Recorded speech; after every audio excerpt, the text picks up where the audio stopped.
নমস্কাৰ আটাইকে আশা কৰোঁ আপোনালোক কুশলে আছে। আজি চাইল্ড ডেভেলপমেণ্ট এণ্ড পেডাগজিৰ 50টা MCQ আপোনালোকৰ বাবে লৈ আহিছোঁ। মই তাৰ বাবে এখন গাইড বুকৰ সহায় লৈছোঁ, গতিকে পলম নকৰি ভিডিঅ'টোৰ মাজলৈ আগবাঢ়ো বলক। এতিয়া প্ৰথম প্ৰশ্নটো হৈছে যে শ্ৰেণী কোঠাত পাঠদান কৰি থাকোঁতে শিক্ষকজন থিয় হৈ থাকিব লাগে। তাত 4টা অপশ্যন দিছে, কোনখিনি ঠাইত থিয় হৈ থাকিব লাগে তাৰ উত্তৰটো আপোনালোকে দিব লাগিব। 1ত আছে ছাত্ৰ ছাত্ৰীৰ সন্মুখত, 2 দুৱাৰৰ কাষত, 3 ব্লেকবোৰ্ডৰ কাষত, 4 শ্ৰেণী কোঠাৰ মাজত।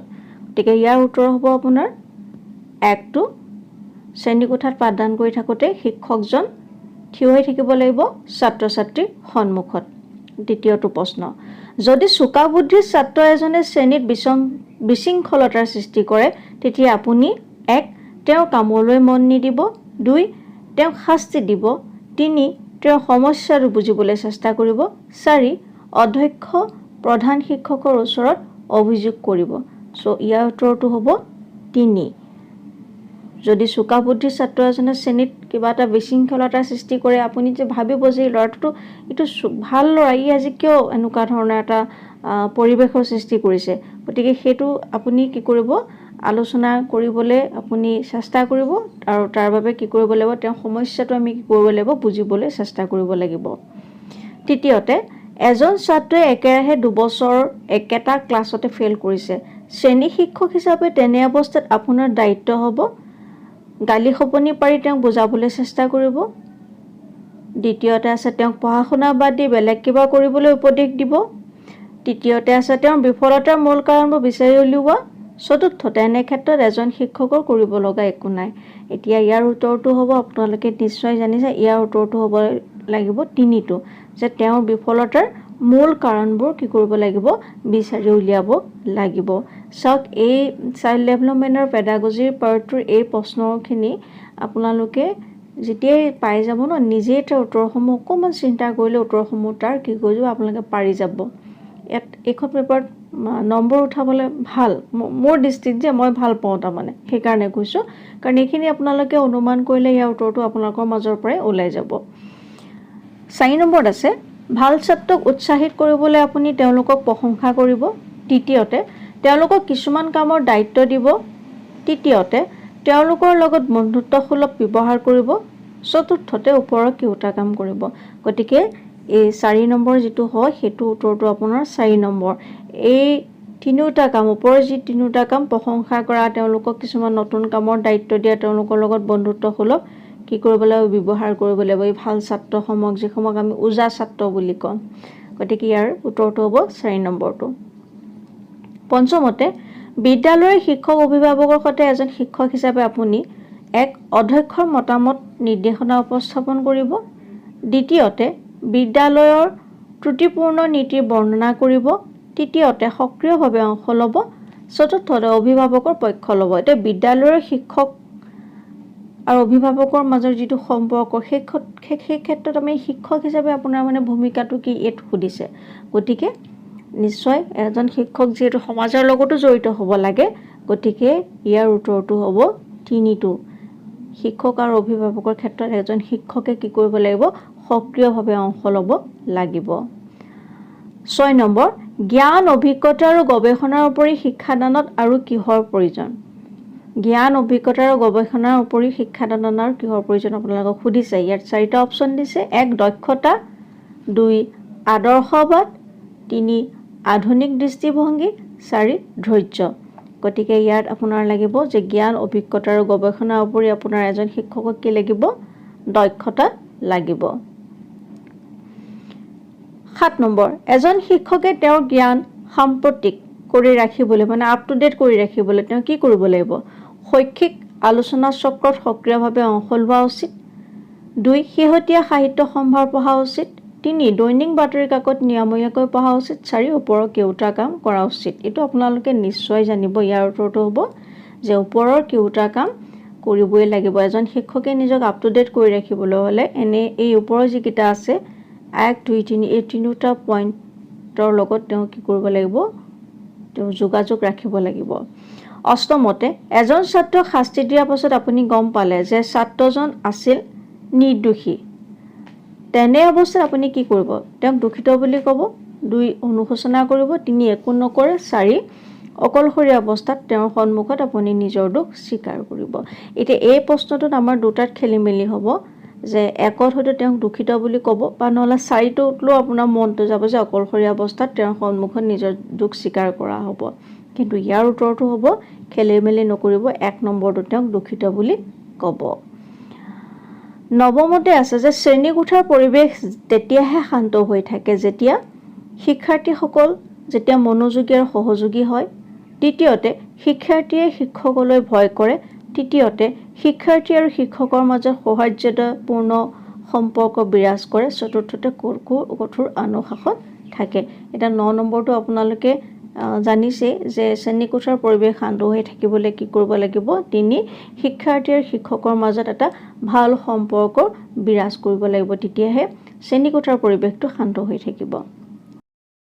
10 নম্বৰ, এজন ভাল শিক্ষক সেইজনে যি পাঠদানৰ সময়ত 1 দুখীয়া আৰু প্ৰতিবন্ধী শিক্ষাৰ্থীক গুৰুত্ব দিয়ে, 2 দুৰ্বল ছাত্ৰক গুৰুত্ব দিয়ে, 3 মেধাৱী আৰু ধীমান ছাত্ৰক গুৰুত্ব দিয়ে, 4 উল্লেখিত কেওটা স্তৰৰ স্থানত গুৰুত্ব দিয়ে।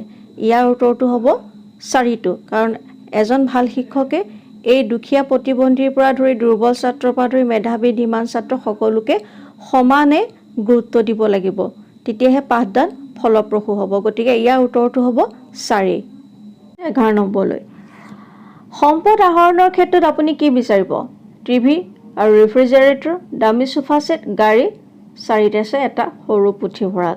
চ' ইয়াৰ উত্তৰটো হ'ব যে সম্পদ আহৰণৰ ক্ষেত্ৰত টিভি, দামী সোফা, গাড়ীক আমি নেওচি আমাৰ উত্তৰটো কি হ'ব? এটা সৰু পুথিভঁৰাল।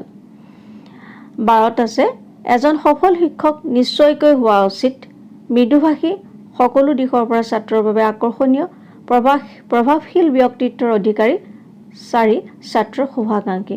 গতিকে এজন সফল শিক্ষক নিশ্চয়কৈ কি হ'ব লাগিব? তেওঁ কি হ'ব লাগিব? ছাত্ৰৰ বাবেতো আকৰ্ষণীয় হ'ব লাগিব, সেইটো হয়েই, কিন্তু তাতোতকৈ ডাঙৰ কথাটো হৈছে তেখেত ছাত্ৰ ছাত্ৰীৰ শুভাকাংক্ষী হ'ব লাগিব, তেতিয়াহে এজন শিক্ষক সফল হ'ব পাৰিব।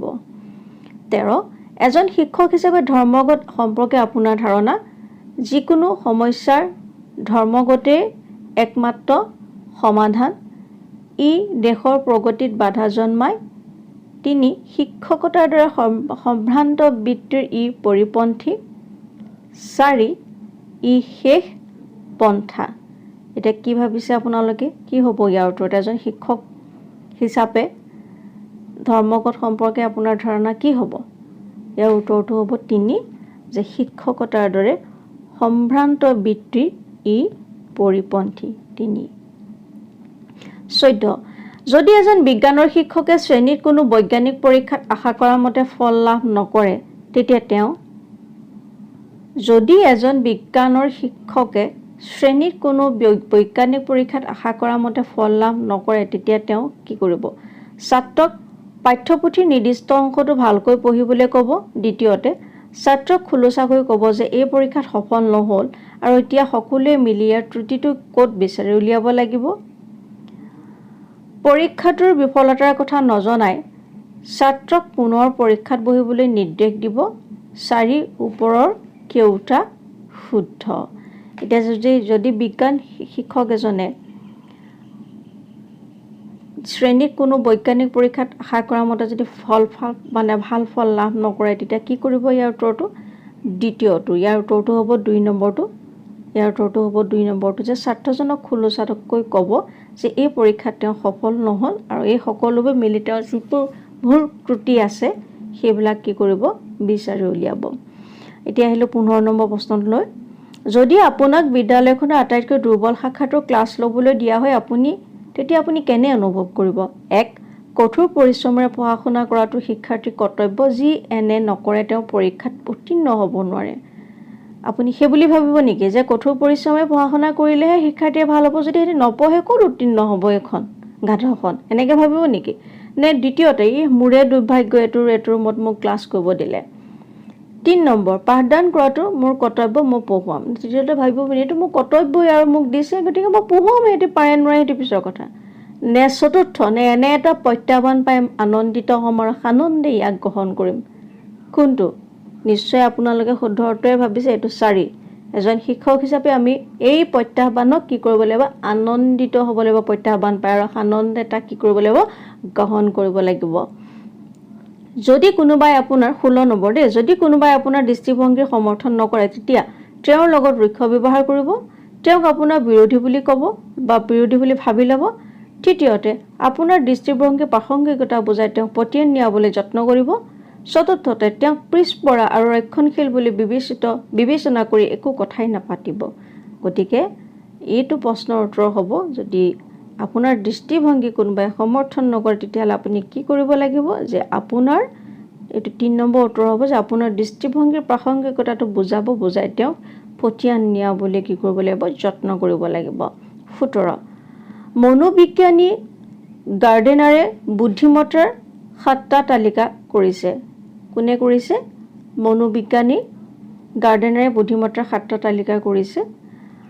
আৰু তলৰ কোনটো সেই 7টা তালিকাৰ অন্তৰ্গত নহয় সো 1 নম্বৰতে আছে logical mathematical intelligence logical mathematical intelligence 2 musical intelligence 3 bodily kinesthetic intelligence 4 আবেগিক ইন্টেলিজেন্স সো এই 7টাৰ ভিতৰত প্ৰথম তিনিটাই তেওঁ অন্তৰ্গত হয় তালিকাত মাথো এই 4 নম্বৰটো হে অন্তৰ্ভুক্ত নহয় আবেগিক ইন্টেলিজেন্স এটো ইয়াৰ শুদ্ধ উত্তৰ 18 যদি কোনোবা অভিভাৱকে আহি কোনো ছাত্ৰক তেওঁ পাবলগীয়া নম্বৰতকৈ হৰহ নম্বৰ দিবলৈ আপোনাক অনুৰোধ কৰে তেতিয়া আপুনি কি কৰিব 1 তেওঁক গালি পাৰিব তিৰস্কাৰ কৰিব ওলাই যাবলৈ ক'ব 2 খং উঠিব আৰু তেওঁৰ লগত কথা নাপাতিব 3 নম্ৰভাৱে কথা পাতিব আৰু বুজাই দিব যে সেইটো কৰা সম্ভৱ নহয় আৰু চতুৰ্থতে দিছে যে তেওঁ অৱজ্ঞা কৰিব আপুনি তেওঁক অৱজ্ঞা কৰিব আপুনি কি কৰিব অৱজ্ঞাও নকৰে গালিও নাপাৰে খং উঠি নমতাকেও নাথাকে আপুনি কি কৰিব যে 3 নম্বৰটো হ'ব যে নম্ৰভাৱে কথা পাতিব আৰু বুজাই দিব যে এইটো সম্ভৱ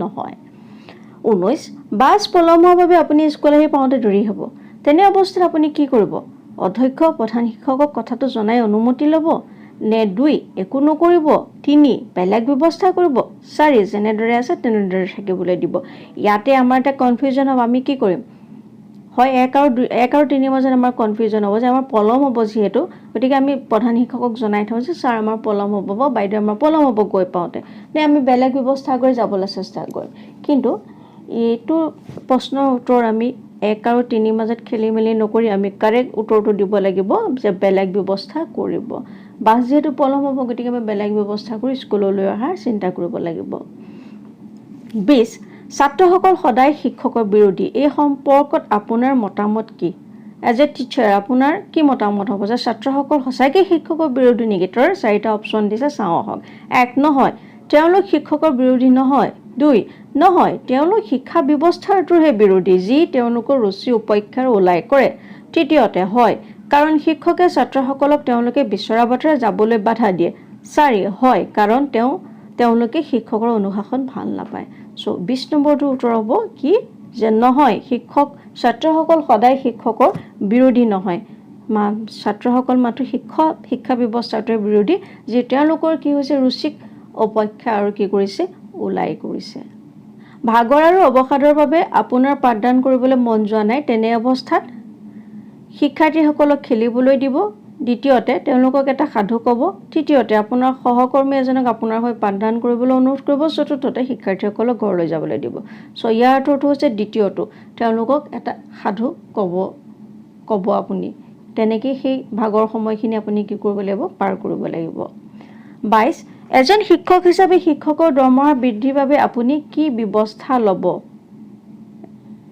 এজন শিক্ষক হিচাপে আপুনি দৰমহা বৃদ্ধিৰ বাবে আপুনি কি ব্যৱস্থা ল'ব 1 ধৰ্মঘট 2 শিক্ষা বিভাগৰ সন্মুখত আন্দোলন 3 দাবী দিৱসৰ আয়োজন কৰিব 4 ধৰ্ণা দিব সো ইয়াৰ উত্তৰটো হ'ব 4 ধৰ্ণা দিব শিক্ষণৰ ক্ষেত্ৰত অনগ্ৰসৰতাৰ প্ৰধান কাৰক এটা খুব সুন্দৰ প্ৰশ্ন শিক্ষণৰ ক্ষেত্ৰত অনগ্ৰসৰতাৰ প্ৰধান কাৰক কি ক শাৰীৰিক বাধাগ্ৰস্ততা তথা ৰোগ খ আৱেগিক আৰু মানসিক অৱস্থা গ দৰিদ্ৰতা আৰু আৰ্থিক অৱস্থা ঘ আগবাঢ়ি অহাৰ ইচ্ছা ঙ সামান্যভাৱে শাৰীৰিক অৱনতি সো শিক্ষকৰ ক্ষেত্ৰত শিক্ষণৰ ক্ষেত্ৰত অনগ্ৰসৰতাৰ আচলতে এই গোটেইকেইটা কাৰণেই হয় গতিকে আমাৰ উত্তৰটো হ'ব 4 ক খ গ ঘ গোটেইকেইটাই শুদ্ধ 24 ঈশ্বৰভাই পেটেল সমিতিয়ে কোন শ্ৰেণীৰ পাঠ্যসূচীক অনুমোদন জনাইছিল সো প্ৰথম আছে প্ৰথম শ্ৰেণী আৰু অষ্টম শ্ৰেণী দ্বিতীয়তে আছে তৃতীয় শ্ৰেণীৰ পৰা নৱম শ্ৰেণী তৃতীয়তে আছে দ্বিতীয় শ্ৰেণীৰ পৰা অষ্টম শ্ৰেণী চতুৰ্থতে আছে প্ৰথম শ্ৰেণীৰ পৰা দ্বাদশ শ্ৰেণী সো ইয়াৰ উত্তৰটো হ'ব ঈশ্বৰভাই পেটেল সমিতিয়ে প্ৰথম শ্ৰেণীৰ পৰা অষ্টম শ্ৰেণী পাঠ্যপুথিক কি কৰিছিলে পাঠ্যসূচীক অনুমোদন জনাইছিল 25 নিযুক্তিৰ আগতে শিক্ষকৰ দক্ষতা পৰীক্ষা অপৰিহাৰ্য এজন ব্যক্তি সফল শিক্ষক হ'ব পাৰিবনে নোৱাৰে বাছি উলিওৱা দ্বিতীয়তে কাৰণ শিক্ষক বাছনি পৰীক্ষা বা বিএড পৰীক্ষাত উত্তীৰ্ণ হোৱা মানে যে এজন সফল শিক্ষক হ'ব পাৰি তাৰ কোনো নিশ্চয়তা নাই তৃতীয়তে শিক্ষা সম্পৰ্কীয় সমস্যাবোৰ তেওঁ বিশ্লেষণ কৰিব পাৰি নে নোৱাৰে তাক বিচাৰ কৰা চতুৰ্থতে উচ্চ শিক্ষা বা অৰ্হতাই এজন ব্যক্তি যে সফল শিক্ষক হ'ব পাৰিব সেইটো প্ৰমাণ নকৰে এটা 25 নম্বৰটো উত্তৰ হ'ব যে নিযুক্তিৰ আগত শিক্ষকৰ দক্ষতা পৰীক্ষা অপৰিহাৰ্য কেলে অপৰিহাৰ্য কাৰণ এজন ব্যক্তি সফল শিক্ষক হ'ব পাৰিবনে নোৱাৰে সেইটো কি কৰিব লাগিব বাছি উলিয়াব লাগিব তাৰ বাবে শিক্ষকৰ দক্ষতা পৰীক্ষা অপৰিহাৰ্য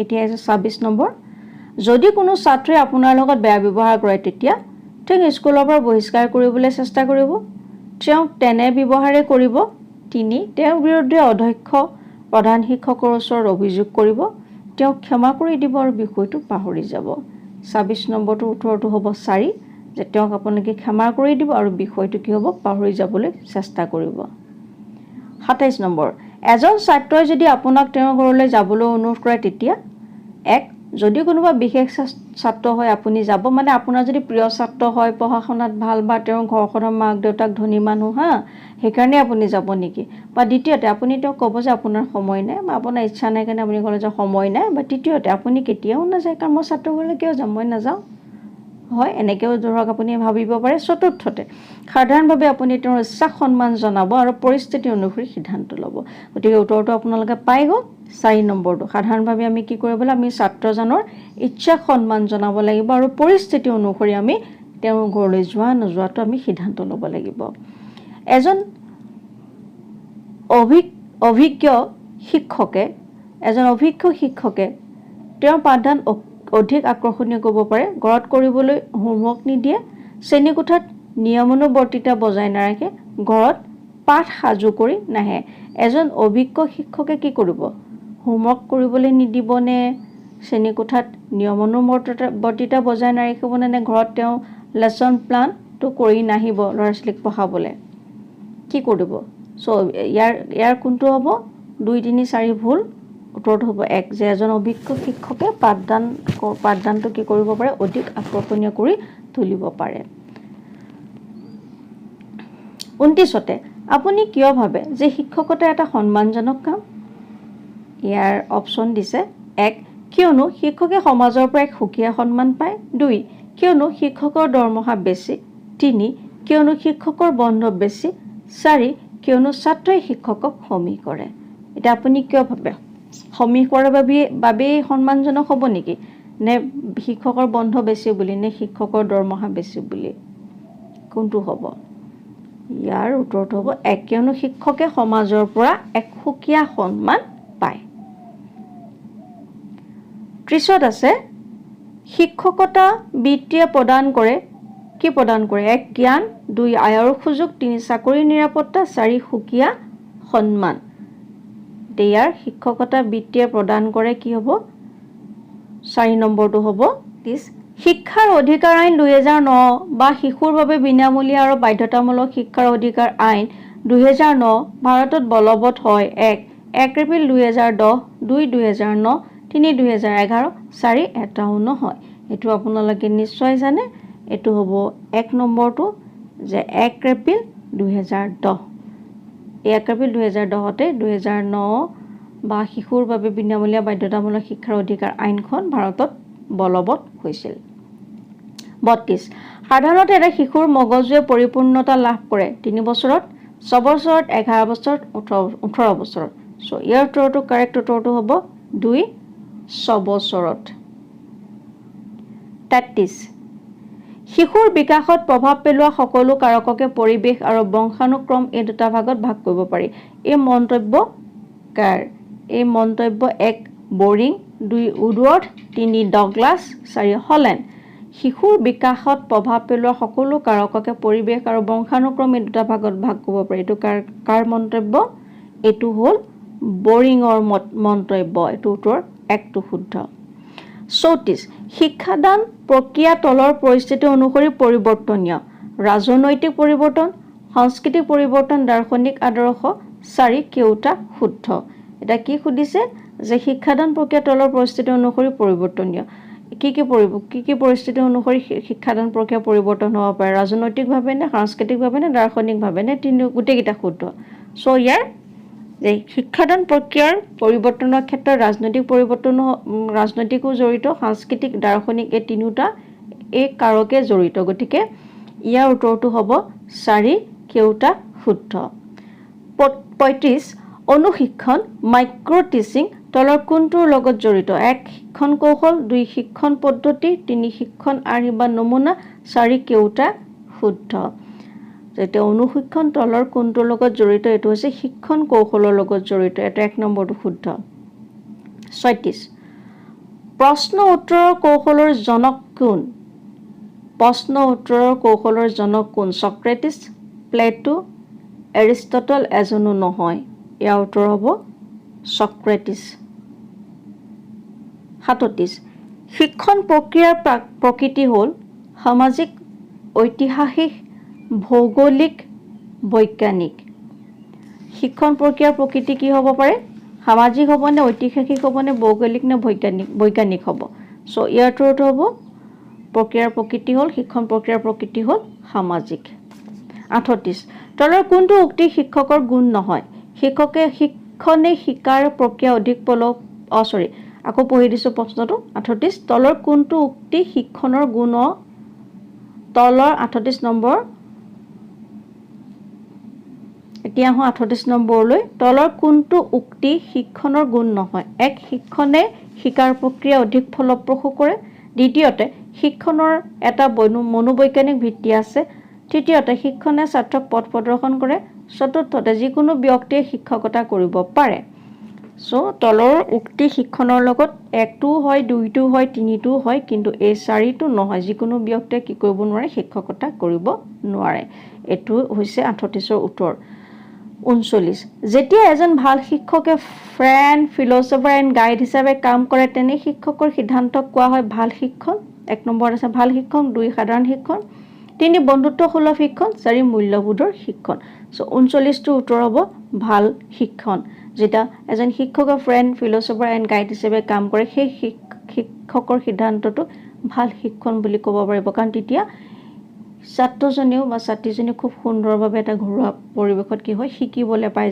যেতিয়া এজন শিক্ষকে ফ্ৰেণ্ড ফিলোসফাৰ গাইড হিচাপে ছাত্ৰজনক আগবঢ়াই নিয়ে 40 ফিজিক এণ্ড কেৰেক্টাৰ গ্ৰন্থখনৰ লেখক কোন 1 E Kretschmer 2 W.H. Sheldon 3 E.N. Skinner 4 C.G. Jung so ইয়াৰ উত্তৰটো হ'ব 40ৰ উত্তৰটো হ'ব 1 ই ক্ৰেটছহেমাৰ একচল্লিছ মনোবিজ্ঞানীসকলৰ বাবে বয়সন্ধি কাল হ'ল 6 পৰা 12 12 পৰা 18 3 15 পৰা 35 25 পৰা 40 সো মনোবিজ্ঞানীসকলৰ বাবে বয়সন্ধি কাল হ'ল 2 নম্বৰটো 12 পৰা 18 বছৰ 42 বয়সন্ধি কালৰ ব্যক্তিত্ব বিষয়ক ঘাই সমস্যা হ'ল নিচাশক্তি 2 বিষণ্ণতা 3 দিবা স্বপ্ন 4 হতাশা বয়সন্ধি কালৰ ব্যক্তিত্বৰ বিষয়ক ঘাই সমস্যাটো হৈছে নিচাশক্তি সমস্যা এটো বৰ ডাঙৰ সমস্যা বয়সন্ধি কালত এটো হয় 43 গঠনমূলক মূল্যায়নৰ মুঠ গুৰুত্ব 33% 45% 40% নে 60% চ' ফৰ্মেটিভ ইভালুৱেশ্যনৰ মোৰ যিটো গুৰুত্ব সেইটো কিমান শতাংশ হ'ব সেইটো হ'ব 40%। তিনিটো শুদ্ধ ইয়াৰ উত্তৰ। 44 মনোবিজ্ঞানী পিয়াজেৰ মতে শিশুৰ বোধ শক্তি বিকাশৰ স্তৰ এনেধৰণৰ মিলাই দেখুৱাওক। এতিয়া চাওক এফালে বিকাশৰ স্তৰ আছে বৈশিষ্ট্য আছে। ইয়াতে ধৰক সেন্সৰি মটৰত ইয়াৰ বৈশিষ্ট্যৰ কোনটো মিলিব কোনটোক মানে ধৰক ক নে খ গ ঘ কোনটোক সেন্সৰি মটৰৰ বৈশিষ্ট্যত পৰিব। 2ত প্ৰি অপাৰেশ্যনেল বা সক্ৰিয়কৰণ আৰম্ভণিক অৱস্থাত কোনটো পৰিব এনেধৰণে কি কৰিছে মিলাই লিখিবলৈ কৈছে। চ' ইয়াৰ উত্তৰটো হ'ব 44ৰ উত্তৰটো হ'ব 2। 44ৰ উত্তৰটো হ'ব কি 2। তাৰমানে সেন্সৰি মটৰ মানে হৈছে সেন্সৰি মটৰ এইটো ধৰক আপোনাৰ খত আছে। সেন্সৰি মটৰটো আপোনাৰ খত আছে। সেন্সৰি মটৰ মানে হৈছে নিজৰ পৃথক অস্তিত্ব বুজি পাব পাৰে। তাৰপিছতে আপোনাৰ নেক্সট আছে আপোনাৰ প্ৰি অপাৰেশ্যনেল বা সক্ৰিয়কৰণ প্ৰাৰম্ভিক অৱস্থা। চ' এইটো হ'ব ঘ। এইটো মানে চিন্তাধাৰা আত্মকেন্দ্ৰিক হৈ থাকে। ইয়াৰ অৰ্থটো হৈছে ইয়াৰ বৈশিষ্ট্যটো হৈছে। গতিকে 44ৰ উত্তৰটো হ'ব কি 2টো। এতিয়া এই 45ৰ পৰা 50 নম্বৰলৈকে এই 5টা প্ৰশ্নৰ উত্তৰ মই আপোনালোকক লৈ আহিলোঁ। আপোনালোকে কমেণ্ট বক্সত কমেণ্ট কৰি এই প্ৰশ্নকেইটাৰ উত্তৰ মোক জনাব। 45 নম্বৰ হৈছে সমনীয়া গোট মানে হ'ল এক পৰিয়ালৰ লোক, 2 বন্ধু খেলৰ লগৰীয়া অন্তৰংগ বন্ধু, প্ৰায় সমবয়সীয়া ওপৰৰ কেইটা শুদ্ধ। 46 নম্বৰ অসাধাৰণ শিশু বুলি কোনবোৰ শিশুক বুজোৱা হয়? অত্যাধিক প্ৰতিভাশালী শিশু, সৃজনীশীল শিশু, গ শিক্ষা গ্ৰহণত অনগ্ৰসৰ শিশু, ঘ শাৰীৰিকভাৱে প্ৰতিবন্ধী শিশু। এই উত্তৰসমূহ আপোনালোকে কমেণ্ট কৰি মোক কমেণ্ট বক্সত জনাব দেই। 47 এজন শিক্ষক হিচাপে শিশুক শিক্ষণ প্ৰক্ৰিয়াৰ প্ৰতি আগ্ৰহী কৰিবলৈ আপুনি কি কৌশল অৱলম্বন কৰিব? ক আৰোহ পদ্ধতি, খ ব্লেকবোৰ্ডৰ ব্যৱহাৰ, গ বেছি সংখ্যক শিশুৰ অংশগ্ৰহণ সুবিধা, ঘ ব্যাখ্যাৰ সহায় ল'ব। 48 ব্যক্তি পাৰ্থক্যৰ প্ৰধান কাৰক বংশগত কাৰণ, পৰিয়াল অনুসৰি পৃথক পৰিৱেশ, 3 1 আৰু 2 দুইটা শুদ্ধ, 4 কেৱল একটোহে শুদ্ধ। 49 এজন শিক্ষক হ'বলৈ হ'লে ব্যক্তিজনৰ বিষয় সম্বন্ধে সম্পূৰ্ণ জ্ঞান থাকিব লাগিব, 2 নেতৃত্ব দিব পৰা গুণ থাকিব লাগিব, 3 অনুশীলন মানি চলিব লাগিব, 4 আটাইকেইটাই ইয়াৰ শুদ্ধ। 50 শিশুৰ শিক্ষাৰ অধিকাৰ আইন অনুসৰি শিশুক কিমান বয়সলৈকে বাধ্যতামূলক বিনামূলীয়া শিক্ষা দিয়া হয়? 1 15 বছৰ বয়সলৈকে, 2 3 বছৰৰ পৰা 12 বছৰলৈকে, 3 6 বছৰৰ পৰা 14 বছৰলৈ, 4 6 বছৰৰ পৰা 12 বছৰলৈ। গতিকে এই 45ৰ পৰা 50 নম্বৰলৈকে এই 5টা প্ৰশ্ন মই আপোনালোকৰ বাবে এৰিলোঁ। আপোনালোকে ইয়াৰ উত্তৰসমূহ মোৰ কমেণ্ট বক্সত জনাব আৰু মই তাৰ শুদ্ধ হৈছে নে নাই তাতে আপোনালোকক উত্তৰ দিম। গতিকে আপোনালোকে ইমান সময় ভিডিঅ'টো চালে তাৰ বাবে আপোনালোকক বহুত বহুত ধন্যবাদ। আশা কৰোঁ আপোনালোকে এই ভিডিঅ'টোৰ পৰা উপকৃত হ'ব। আজিলৈ আহিছোঁ।